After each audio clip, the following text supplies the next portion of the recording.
Hello.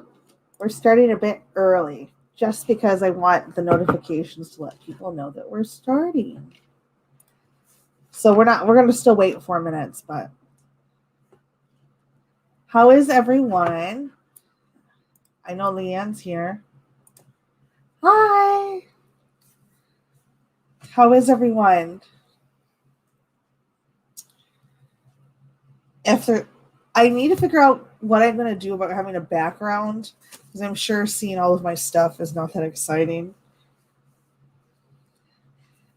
Leanne, how are you? Hi, Susan.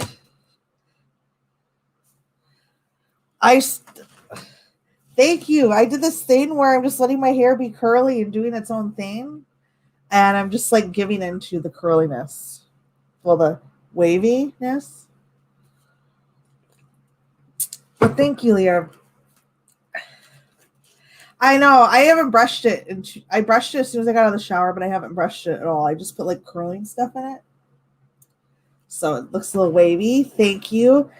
Happy Memorial Day to everyone that's in the United States. And does anybody have any plans today? I did my makeup for the first time in forever. I'm feeling happier today. I think maybe it's because I have a date tomorrow. So we'll see. Thank you, Kelly. Okay, Lou. We'll wait. We still technically have like 3 minutes. Oh, that sounds fun, Emma. I have a friend coming over tomorrow. I'm ridiculous. You can't take me anywhere. So, thank you. I know I'm feeling positive today. I want to shout out to my daughter, Katie. Today is technically her 10th birthday. I have somebody in the Dutch. Well, my son's 14. I'll talk about the date in the after chat. We'll see. It hasn't happened yet. It's going to happen. But I have an after chat scheduled at 4:20 or 4:15 right after this, so people that come back and watch this don't have to listen to me talk about nonsensical things. So, but thank you, Emma and Leanne. Yeah, I'm doing a lot of research today, cleaning. Today is Katie's 10th birthday, so I have a 10-year-old, a 14-year-old, and a 5-year-old. Hi, Shoeless Joe. And then today, my favorite K-pop person, Taemin, enters the army until November 2022, and I'm very sad. He's my rock. I will let her know all of the birthday wishes. She's out camping right now, so I don't think she can get any messages. I'm like double doing the caffeine. I didn't go to sleep at all last night. I've just been taking naps since yesterday. So we have Starbucks and we have Diet Coke. That's what we're living off right now. So 2 more minutes and we'll start.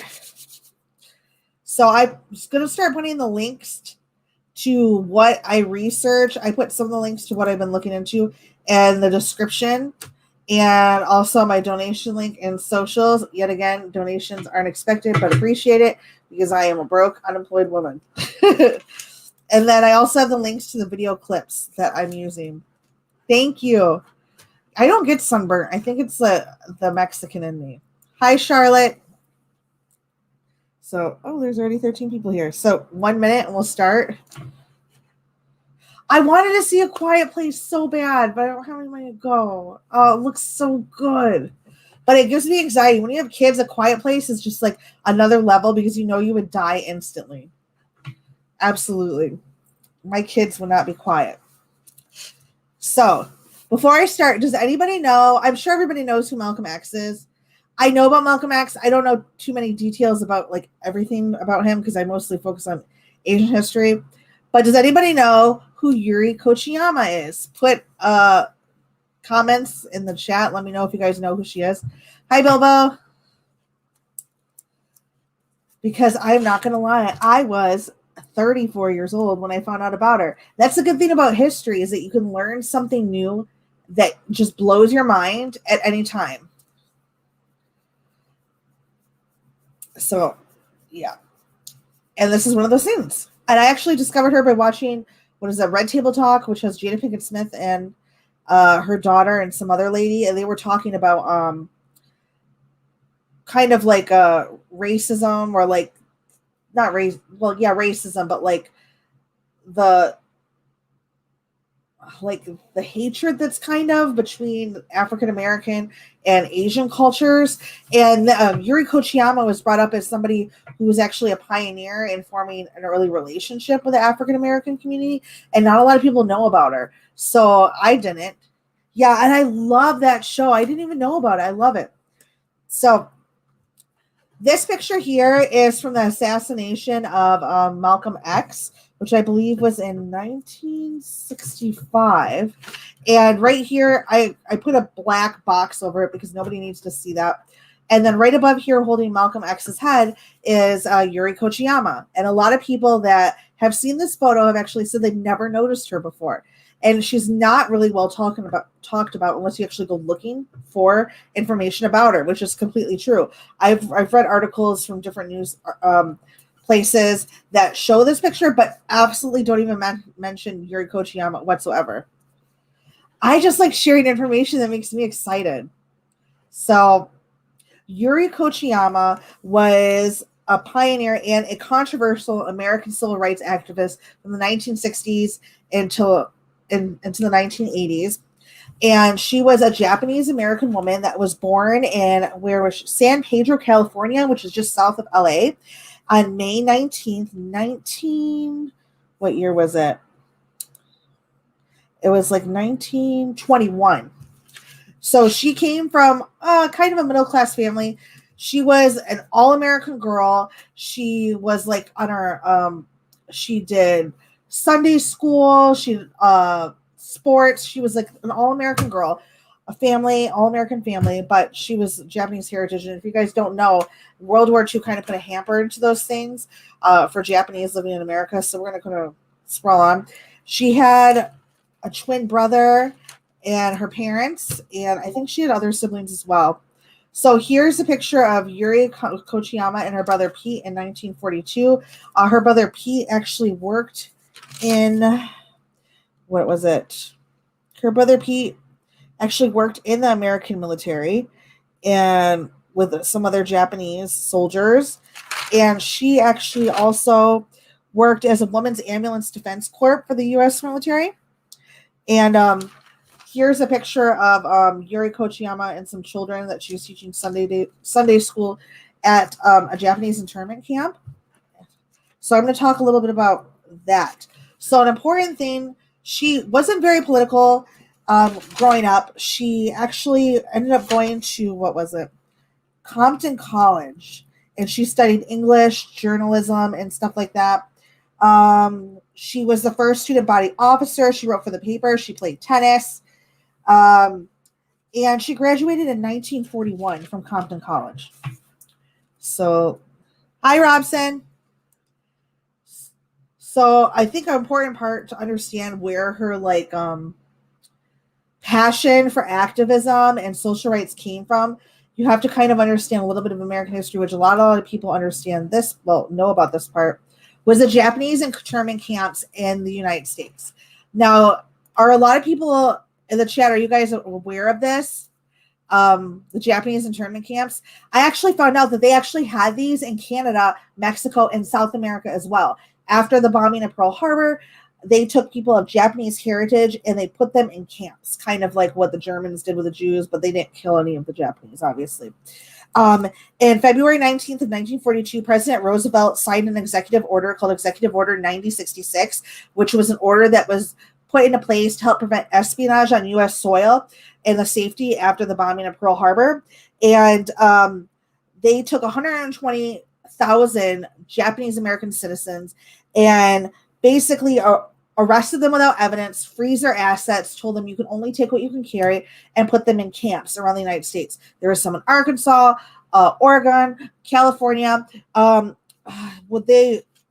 Kochiyama, her father was actually arrested by 2 FBI agents a little bit after the bombing of Pearl Harbor because he was a a fish entrepreneur that was friendly with Japanese merchants and also some people in politics in Japan. So he was seen as a national security threat. So her father was arrested a little bit after the bombing of Pearl Harbor, and he was taken into custody, and he was there for quite a while. And after he was in bad health because he just got out of surgery. I think he might have been arrested in the hospital, and he died shortly after. Yuri Kochiyama, her brothers, and her mother. This is a picture of them on the left-hand side. They were taken and brought into Santa. Oh, there's so many places they were brought.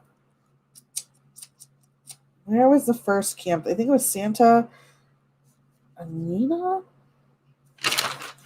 Well, they were put in one camp for the Japanese, and then they were eventually moved to Camp Jerome, which I believe is in Arkansas. Hi, Stony. Love you. Hi, Charlotte. Yeah, it's like kind of like a huge, like, when I heard about this, I was completely blown away, because you think that like America is a place of opportunity, equal opportunity. Everybody is treated, every man is equal. But then when you look at things like this reminds me of seeing pictures of the concentration camps, like all the people against the fence. Like, can you imagine somebody just because of your heritage coming and ripping your family and your children out of your home, taking all of your money, and you're only allowed to carry what you can only allowed to have what you can carry? That's really sad to me.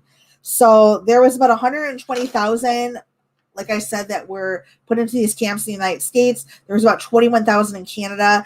And then there was a far less significant number in Mexico and South America. But all three of these countries, these areas did that. So back to that. So the first assembly center that they were brought into, Yuri Kochiyama and her family, was the Santa Anita Assembly Center in California. And then they were pushed into Camp Jerome in Arkansas. And that's where she met her husband, Bill Kochiyama, before her name was Nakahara. I forgot to mention that. That's probably a key part. So where she met her husband, Bill Kochiyama, was actually a part of the 442nd Regiment combat team. And they got really close when they were in camp, and they ended up getting married and having 6 children and moving to, I think it was Harlem, New York. And I don't know, like, I guess it's like a bad area of New York. I'm not familiar. Hi, Talana, you made it. And that's where she started to see how other people are being treated. When she was in camp, she said she never realized what it was to feel like oppressed or like, what's the word I'm looking for? Discriminated against, until her and her family was put in the camps. But then she really began to see how other groups of people in the United States were being marginalized by not only the American people, but by the government when she moved into New York. So, the next slide. So this is a picture of Yuri Kochiyama and her son, Billy, and her husband, Bill. And that's one of her son when he was first born. So, and that's when they first moved there. So they lived in a super tiny apartment. They were trying to make ends meet, which was very different from what Yuri grew up in. And I'm trying to read the chat at the same time. Yeah, I didn't know anything about this lady, so this is all new to me too. So it's not like I studied this in school. So she moved into the housing projects in New York and began her activism really there in the 1960s. She opened up her house to where, let me show, she opened up her house to activists of different backgrounds. And like here you can see her apartment is covered in flyers for different social groups. And there's a painting here of her and Malcom X. She was really fighting for Black liberation struggles, anti-war, Asian American movements. As well, she did some, what was it? She fought for advocating for Harlem students to get equal education. What was some other stuff? And it was really her connections to the Black power that made her a leader of the emerging Asian American movement. That movement really didn't even begin until after the Japanese internment camps. after that was done. And what was it? The last one of the internment camps was closed in 1946, and then the executive order of 1966 was repealed by Gerald Ford in 1976. So she was really one of the beginners of the American Asian movement. And she also helped get instilled the Civil Liberties Act for getting the people that living survivors and descendants of the Japanese that were put in the internment camps. She actually got 80,000 people $20,000 each in reparations for and an apology for them being put in the internment camps. Yeah, Lou. Hi, Dodie. Thank you. So she really fought hard for the Civil Liberties Act. In 1963, she ended up meeting Malcolm X. So I have an interesting little thing about her meeting Malcolm X and joining the movement. So I'm going to play this video first. Oh, what is it? So, darn it. So I'm going to play it, and then I need you guys to let me know if you can hear it. I might have to pause it just because you know that. The time I had 16. Hold on one second. Let me know if you guys can hear it by putting a 1 in the chat when I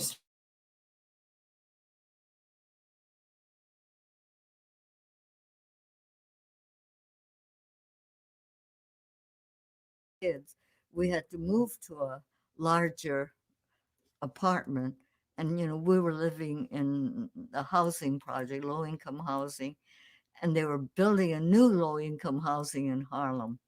And so we got into that one. And so, gee, Harlem, I mean, it was really, I mean, activism.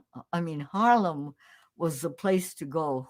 I would pick up, leaflets on the street, and gee, it would be so interesting that I wanted to know more. And I'd pick up every time I see a leaflet, and it'll say when the next event or what. And so then, when the youngest one was 1 year old, because Bill said, as long as you take care of the house and the kids, you could go to some of the meetings.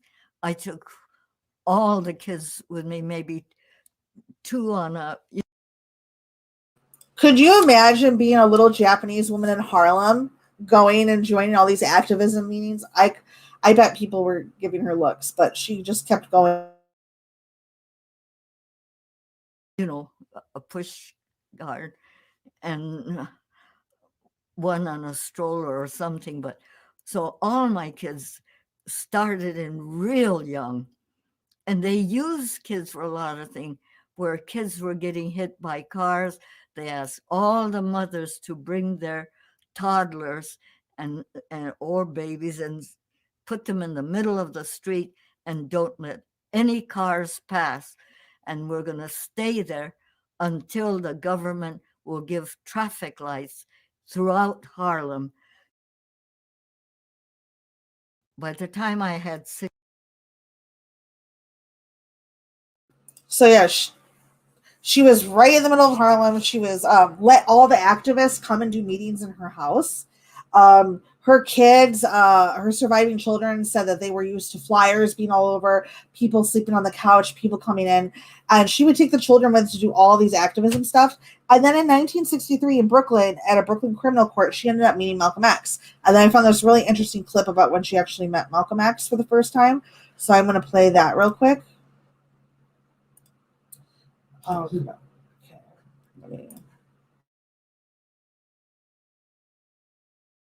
He came into the court one day, and all the black kids, I mean, they all ran down to the foyer of the courthouse. They surrounded him. They were shaking his hands, and they're laughing and talking and all. But I wasn't I wasn't black, so I thought, gee, I shouldn't go down there, because I remember one when it was in Life magazine of the white girl who went to where Malcolm was eating, and she said, "What can I do for you?" Which is an odd thing to ask Malcolm. And he just said nothing. And she went away crying.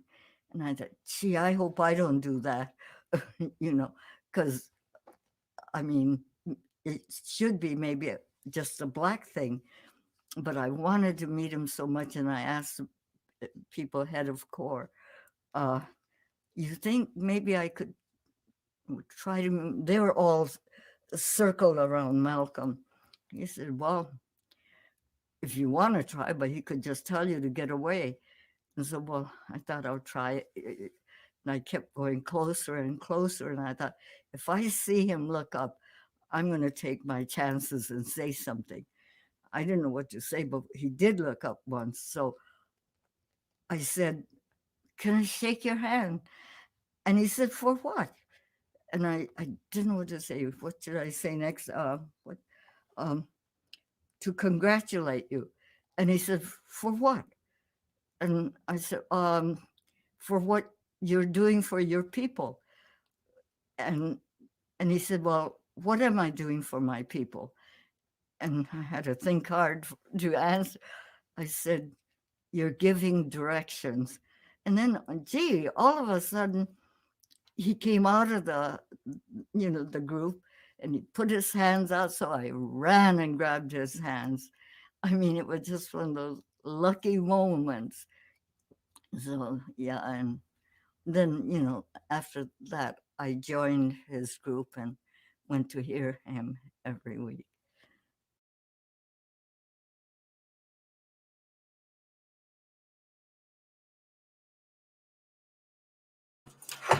So I'm imagining being able to meet Malcolm X. That had to have been an absolutely amazing movement. So she what was I going to say? After she met Malcolm X, she was working with some of the most militant Black nationalist organizations in Harlem, including the Republic of New Africa. And this was during a time when the government and the FBI were really intensifying the repression of Black activists. But she was really fighting for equal rights, supported political prisoners.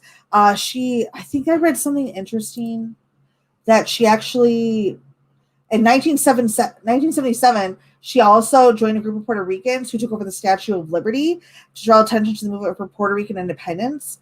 That I thought was pretty insane. But then she also was very controversial. I know that she read a lot into, some people labeled it as contradictory, complicated political beliefs. She admired people like Ho Chi Minh, Mao Zedong, Peruvian Maoist guerrilla groups like the Shining Path. And she made some pretty controversial comments about 9/11, which I think, like, agreeing with some of it, I think it was because of the oil thing. And she was really against imperialism and colonialization and stuff like that. So I think that was like the kind of thing that her comments were geared toward. But she was actually featured on Google. And you know how on Google has like the pictures of important people? She was actually featured on Google. Hold on, let me find it.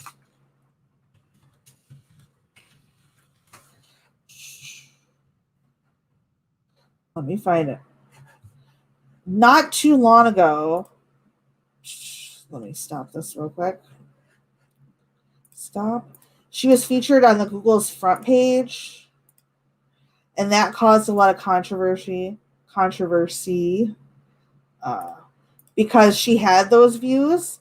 So I don't know. I remember seeing this, but I had no clue who she was at the time. So I was like, I don't know who this is. So I didn't even bother looking it up.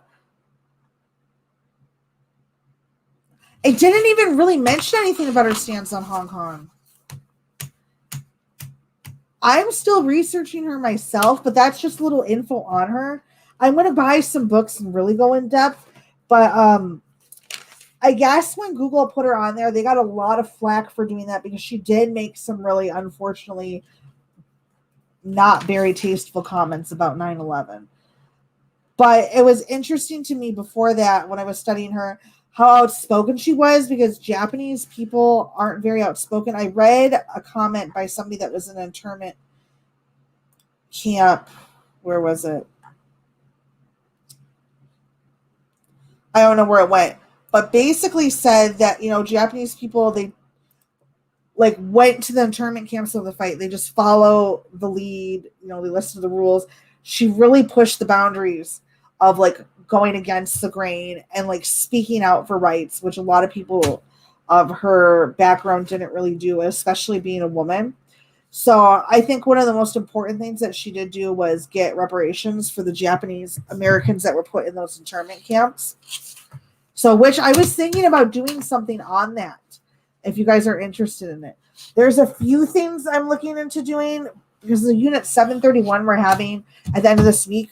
I was going to do the Japanese internment camps, the, what is it? The comfort women. And then I really wanted to look at the Jewish refugees of Shanghai, which I've talked about that before. So, but Lou, you mentioned Hong Kong and China. You're going to get me triggered. I'm assuming that there were people of other ethnic groups that were opposed to the United States during the war in those camps, but I didn't really read up on there. Yeah, it's completely insane. I think that there was some Japanese Americans that weren't put in camps, but I think you had to be a certain percentage of Japanese ancestry or background to be put into those. But I know I didn't look up the other stuff, Lou. I'm only the Asian stuff. So, yeah, that's kind of what I was researching. So, like, I know it's not the full picture, but like I get excited and want to share information with people because I know all of my people that watch me are super smart and they like to do their own research. So just kind of give you like an interesting topic. So if I don't know something, I'm not going to pretend to know, and I'm not going to tell you that I do know, and I'm not going to give you information that's false. And if I do, I'll let you know that it was false. So I'm just not going to just spot out stuff. So that's all I've researched so far. But I really wish I could find this pamphlet. Hold on. This is one of the things. This is actually from the museum in China. So I'm going to be looking into this. I think that would be very interesting. One of my professors that I was actually, somebody that taught me quite a bit in a university, actually did a lot of work on this. So I would be interested to have her on. So don't get me shay. Aw, Lil, you and your Chinese. So cute. Yeah, that's what I said, Star Cirrus. And like I was trying to wrap my head around it. Like maybe it's because she was older, but I think like if you take out the people, the person that did the bombing of 9/11, if you take that person out of the equation completely, if you think about going into foreign countries and taking oil, colonialization, imperialism, I can see why she might make a comment like that. But putting back into the picture who did 9/11, it's very distasteful. But I think it's interesting how a lot of people that praise her don't mention that at all. So, but what I also think is interesting is when I was watching the Red Table Talk, everybody knows about Malcom X, and in the American history books, they do a lot about African American heritage, history, civil rights movement in the history books, but Asian American history isn't really in any of our history books. They, of course, mention stuff with like World War II, but it's just the stuff that pertains to how the United States was involved in that. There really is no history, American Asian history, represented in our school curriculum in the United States, which I think is really unfortunate. And I think that creates, as the Red Table Talk said, some of the animosity between both African Americans and people of Asian descent. The misunderstandings is because how are you supposed to understand another group of people if you can't even understand where you're from? So, yeah, I think that's I really hope now with this wave of Asian hate that's unfortunately hitting not only the United States but everywhere in the world, that maybe they'll put a little bit more of diversity into history books so people feel represented. So, yeah. So that's all I got today. I have an after chat that starts at 4:20. The link to it is down in the description. I'll actually just get the link to it right now. And then we can just talk about whatever we want. So people actually came to watch the stream for what it was. And I will talk a little bit about Disturbance new thing that's coming out. So we're going to go to an after chat. It's going to be here. That's the link to the after chat. Is that the link to the after chat? Do I need to learn more? I have such a lag. Yeah, it's amazing what history books. The history books makes. So if you guys want to click on that link and we can head over there and talk. I'm reading what you're putting. God, my Chinese is atrocious. Well, let's move over to after chat. Thank you to everybody that came. Donations not expected but appreciated. Thank you for coming. I love you all. After chat in the description. Also, I just posted the link and we're going to move in there to talk just a little bit about everything. So just relax. So, oh yeah, Piaoling. Okay, I feel. Thank you, Lou. Thank you. So I will see you guys later. Love you.